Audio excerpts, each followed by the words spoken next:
The largest number of Chinese people ever to migrate to America in a concentrated period of time came during the Gold Rush. 300,000 Chinese people arrived between 1848 and 1882, and the most popular point of entry was San Francisco. The Chinese were persecuted pretty much as soon as they got to America, and they couldn't really do anything about it because of an 1854 act that barred them from testifying against white people in court. A lot of acts like that were passed. There was one passed in 1882 that said Chinese people could not come into the United States, and if they did come into the United States, they were to be deported. In 1888, there was a law passed that said Chinese laborers couldn't re-enter the United States if they left unless they had a legal parent, child, wife, or property valued over $1,000 in the United States. This was closely followed by the Scott Act, which said it didn't matter if you had any of that stuff. If you were a Chinese laborer and you left the United States, you were not allowed back in. Right off the bat, 20,000 Chinese people who were visiting their families or whatever were kept from returning to their homes in the United States. This law was also used against local Chinese fishermen. I'll get to that in a minute. In 1892, the Geary Act was passed, which excluded Chinese people from entering the United States for another 10 years. It also said that bail was not permitted for Chinese people, which excluded them even further from having any chance in the justice system. So these laws not only excluded Chinese people from having any legal rights, but it made them social outcasts pretty much. So what was the effect of all this segregation in San Diego? Well, there was less of a Chinese population, so therefore there was less violence towards them. However, in 1877, while there were all these anti-Chinese riots going on in San Francisco and stuff, there were plans to burn down San Diego's Chinatown district. However, these plans were soon abandoned because the sheriff got a lot of people together, gave them all firearms, and the look of the defense committee scared off the would-be arsonists. They did, however, burn down a few houses in the Chinese fishing village. The San Diego media was also anti-Chinese, but it discouraged violence or arson, saying this: "Those that are here under the protection of laws must not be molested. If it is desired to get rid of these people, it must be done through legislation." So what did the Chinese do while they were here in San Diego? Well, they caught fish and they built boats. In fact, they dominated the fishing industry from 1850 to 1890. The Chinese boats, junks they were called, attracted the attention of the news media because they were filled with foul-smelling fish and they were unlike anything anyone had ever seen. The San Diego Union reported this in the August of 1886. "It would be a pleasure to announce the departure of that foul-smelling fleet of Chinese fishing boats anchored near the steamship wharf. They seem to be the variety warranted to kill at 100 yards. This area used to be San Diego's Chinatown district, it kind of still is, and the area occupied by the convention center now used to be the fishing village.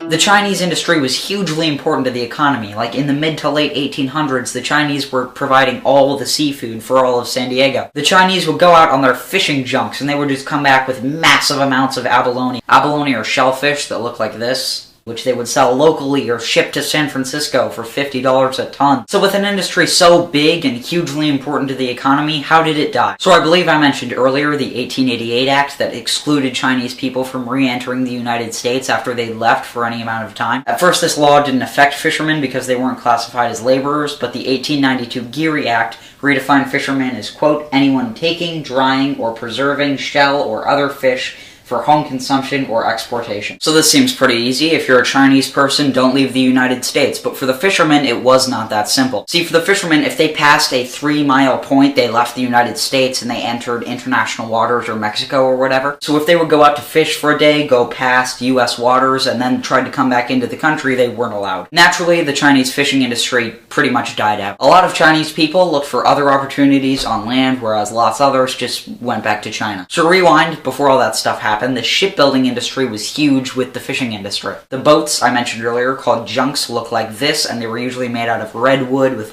rounded bottoms. They were mainly used for catching abalone in shallow water. I mentioned that earlier as well. The shipbuilding industry pretty much died out with the fishing industry because there was really no need to have boats anymore. The number of junks owned by Chinese people got smaller and smaller until there was only one left, called the Sun Yun Li, owned by a guy called Kwang Sao Li. He was pressured to sell it by authorities, and he eventually sold it to Henry Koch, who renamed the ship the Hong Kong. Henry Koch used it for a while. The rest of the ship's life is as follows. Used to haul wheat, used to haul guano, captured by Mexican guano poachers, taken to Mexico, destroyed on the shore of Ensenada by a storm. Thus ends Chinese junks. After the demise of both of these industries, Chinese people had to seek other opportunities like laundrymen, servants, gardeners, or they worked in the Stingery district. So what was the Stingery district? Well, it was the red light district of San Diego, filled with saloons and brothels and pimps and prostitutes and drunks, basically undesirable establishments and people. It's just a restaurant now. and the Stingery district was directly adjacent to Chinatown. So why were the Chinese drawn to the Stingery district? Well, because it had a reputation of all that stuff I just described. So it had a lot of cheap apartments, good for people who can't make a lot of money because they are treated as second-class citizens. So how did the Stingery district come to an end? Well, in 1912, the city decided it had to prepare for the 1915 Panama exhibition. It did so by raiding the Stingery district, just cleaning out saloons and brothels and gambling houses, just completely raiding all that stuff. So because the city was going into the Stingery district, it also went into Chinatown, where many of the houses were destroyed because they did not meet the health requirements. So after that, the Chinese just sort of dispersed into the culture, finding the cheapest rent they could, working service jobs like laundrymen, servants, gardeners, forced to live their lives without being seen as equals.